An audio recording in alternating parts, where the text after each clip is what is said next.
Salut, j'espère que vous allez bien. Je vous présente ici une vidéo qui fait partie d'une série de vidéos où je parle de plusieurs indicateurs.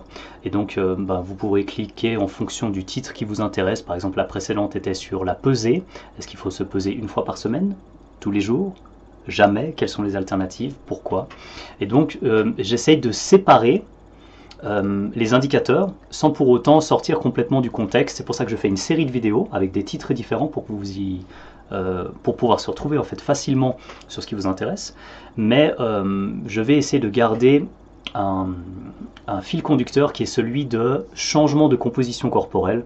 En français, pour ceux qui n'ont pas l'habitude, les personnes qui cherchent typiquement à perdre du gras ou à prendre du muscle ou un mélange des deux en même temps. En gros, avoir des critères pertinents pour savoir si ces indicateurs sont intéressants pour vous ou pas.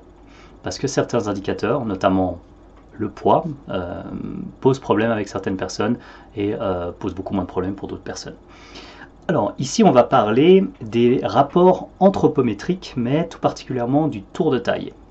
Donc dans les rapports anthropométriques, il existe des algorithmes intéressants qui permettent d'estimer la masse grasse avec une précision surprenante, dans le sens positif, comparé à d'autres choses. Par exemple, si vous vous dites ok, j'ai acheté je m'excuse, je souris, mais c'est tellement pas précis que malheureusement, quand des personnes pensent vraiment, quand elles achètent cette balance qu'on appelle des bio-impédance analyse, mais en supermarché, voilà, on achète une balance à 30 euros, et puis on met nos pieds dessus, et puis il y a un courant électrique qui passe, et qui utilise, comme on dit en anglais, the path of least resistance, qui est le chemin qui apporte le moins de résistance. Du coup, le courant électrique passe comme ça. Il y a une mesure qu'on appelle une mesure en ohm, qui va mesurer en gros la résistance de votre corps. Et en bref, si vous êtes très conducteur dans cette partie-là, vous avez proportionnellement plus de chances d'avoir de la masse maigre, donc de la masse qui comprend une certaine quantité d'eau, plutôt que de la masse grasse qui est un stockage quasiment anhydre, donc quasiment pas d'eau en fait dans la graisse. C'est une manière de dire que vous êtes bon conducteur, vous êtes probablement plus musclé ou moins gras. Et si vous êtes mauvais conducteur, donc il y a beaucoup de résistance, et bien vous êtes potentiellement un peu plus gras. Donc cette mesure de base, déjà, c'est un petit peu limite, mais si le courant passe juste comme ça dans le bas du corps, on ne sait pas du tout déjà quelle est la partie dans le haut du corps. Vous allez peut-être me dire, ouais, mais j'ai une balance plus précise avec les poignets, c'est pas mal, c'est peut-être mieux, mais les fluctuations sont énormes. Et déjà, juste au niveau de votre propre niveau d'hydratation, les différents moments dans la journée, enfin bref, il y a plein de choses à prendre en compte, c'est compliqué et c'est pas précis du tout. Donc si vous avez ces balances de supermarché, bon, quasiment pas précises de base. Si vous avez des balances un peu plus précises, comme par exemple, j'ai utilisé pendant plusieurs années la NutriGuard, qui est un modèle qui est validé scientifiquement avec des algorithmes notamment qu'on avait à l'université de Genève, qui était intéressant, mais ça restait très peu précis, même pour quelque chose qui a des algorithmes validés scientifiquement, etc. Donc, je ne veux pas dire laisser complètement ça de côté, mais en tout cas, ne vous y fiez pas trop. L'algorithme dont je vous parle aujourd'hui est un algorithme qui est assez précis, spécialement pour les hommes. Je vous donne cet algorithme dans la description, si ça vous intéresse. C'est un algorithme dont je parle depuis un petit moment maintenant, parce que avec Christophe Bonnefond, dans notre livre Les secrets de la sèche, je vous mettrai également en description si ça vous intéresse, on parlait déjà de cet algorithme depuis un moment comme étant probablement un des indicateurs les plus intéressants pour suivre la masse grasse et puis pour contrôler qu'on perd bien du gras et pas peut-être autre chose. Donc, il vous faut quelques critères. Votre hauteur, combien vous mesurez. Il vous faut votre tour de taille, c'est évident, mais il vous faut aussi, pour faire des rapports anthropométriques, votre tour de cou. Alors, je vous explique comment ça fonctionne, et puis pour les femmes, il faudra aussi la circonférence fessier. Juste parce qu'il y a un indicateur en moins, je commence par les hommes, désolé. Donc, messieurs, pour vos trois critères, vous avez le tour de cou, la hauteur, et puis le tour de taille. Donc, dans l'ordre, la hauteur, bon, il faut juste être honnête, si vous mesurez 1m60, vous mesurez 1m60, si vous mesurez 1m90, vous mesurez 1m90, vous indiquez ceci.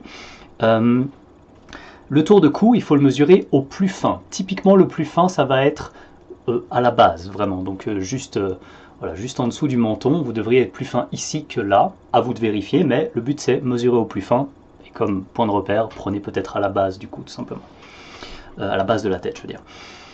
Troisième critère, le tour de taille. Donc la circonférence abdominale, on va dire ça comme ça.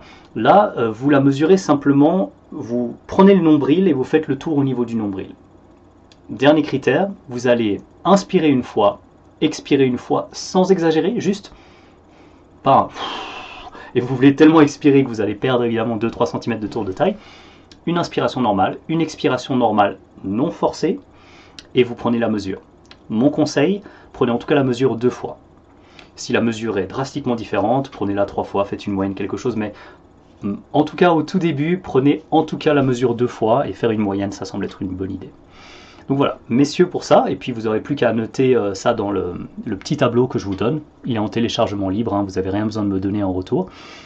C'est juste un algorithme de l'US Navy, je l'ai juste, voilà, pour que ce soit plus simple pour vous, mis sous forme de calcul que je vous donne. Ça fait partie des nombreux critères que j'utilise dans mes suivis, mais là je vous donne juste ce critère-là.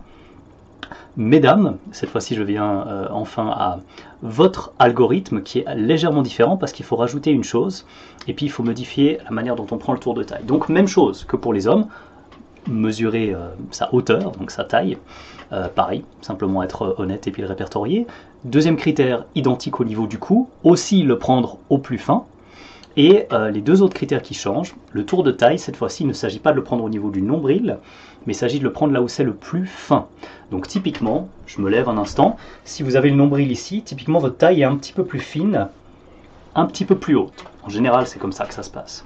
Donc vérifiez, si vous êtes plus fine exactement au niveau du nombril, bon, bah c'est comme ça, prenez cet endroit-là, c'est très bien. Si vous êtes un petit peu plus fine au niveau de la taille, un poil plus haut, prenez justement la circonférence la plus fine. Même chose que pour les hommes, une inspiration normale, une expiration normale non forcée, et vous prenez cette mesure. Pourquoi pas 2 fois aussi pour faire une moyenne, vérifier que vous êtes bien au bon endroit. Pour le dernier critère, qui est un autre critère à ajouter, qui n'est pas nécessaire pour les hommes, messieurs, vous pouvez prendre ce critère, je pense que c'est très intéressant à garder comme mesure supplémentaire sur la durée pour vos progrès, parce que les hommes aiment aussi progresser au niveau des fessiers, bien évidemment. Il faut prendre la circonférence fessier au plus large. C'est-à-dire, pour faire simple, si vous regardez votre galbe fessier, prenez là où il est le plus large, et puis regardez différentes mesures. Le plus simple, c'est de vous regarder contre le miroir, et de regarder que la circonférence, lorsque vous mesurez, vous êtes bien parallèle au sol, donc vous êtes bien à l'horizontale. Si vous avez la mesure qui part comme ça, avec votre mètre, pour mesurer ça, eh bien, vérifiez que vous êtes bien droite, que vous êtes bien droit, messieurs, si vous mesurez aussi cela, et prenez 2 fois, pareil, la circonférence pour vérifier que vous êtes bien en train de mesurer correctement la chose. Première fois, comme pour tout, bon, bah, on galère un petit peu, on ne sait pas trop comment mesurer, et puis une fois que vous l'avez fait une dizaine de fois, voilà, c'est la routine, ça se fait, vous n'avez plus qu'à le noter et puis continuer dans vos calculs. Pour rajouter un tout petit peu de contexte avant de passer au prochain indicateur, pourquoi c'est intéressant de prendre le tour de taille? Généralement, le tour de taille, et c'est ce qu'indique l'algorithme, est fortement corrélé avec votre masse grasse. Pourquoi? C'est plus facile d'accumuler de la graisse que, bien sûr, de la masse musculaire au niveau des abdominaux. Donc, vous pouvez, bien évidemment, vous travaillez très bien vos abdominaux et vous avez une taille qui s'élargit un petit peu. Ça ne veut pas dire que ce ne sera pas, par exemple, pas joli esthétiquement ou autre, ça dépend, ça c'est des critères aussi qui vous appartiennent. Mais vous avez peut-être pris du volume, donc de l'hypertrophie musculaire au niveau du grand droit, des obliques, etc. Et ça va avoir un impact sur le tour de taille, et peut-être que ce sera effectivement un peu plus large, pas parce que vous avez pris du gras, mais parce que le muscle prend aussi une certaine taille. Donc ça va se mesurer aussi dans la circonférence. Donc ici, c'est possible de prendre du tour de taille parce que vous avez des abdominaux tellement musclés. On va juste dire que ce n'est pas quelque chose qui va arriver très vite. Par exemple, si en 3 semaines, vous prenez 3 cm de tour de taille, je suis désolé pour cette nouvelle, mais vous avez probablement pris de la graisse et pas des abdominaux incroyables en 3 semaines. Vous comprenez le rationnel. Et c'est en ce sens que vous allez retrouver des estimations de masse grasse dans le calcul de l'algorithme de l'US Navy, que je vous donne simplement à nouveau en description. Donc, il y a d'autres critères qui sont intéressants pour la perte de poids ou pour la prise de muscle. Bien sûr, on en parle dans nos livres avec Christophe Bonnefond, que ce soit sur les secrets de la sèche ou les secrets de la prise de muscle. Mais ici, dans cette série de vidéos, je vous donne quelques indicateurs avec le contexte en vidéo, simplement parce que je pense que ça peut aider quelques-uns parmi vous, que ce soit pour votre objectif ou pour les personnes que vous coachez. Donc je vous retrouve pour la prochaine vidéo dans ces différents indicateurs que je vais détailler pour les suivis de composition corporelle. Et je vous remercie d'avoir suivi jusque-là et je vous dis à la prochaine.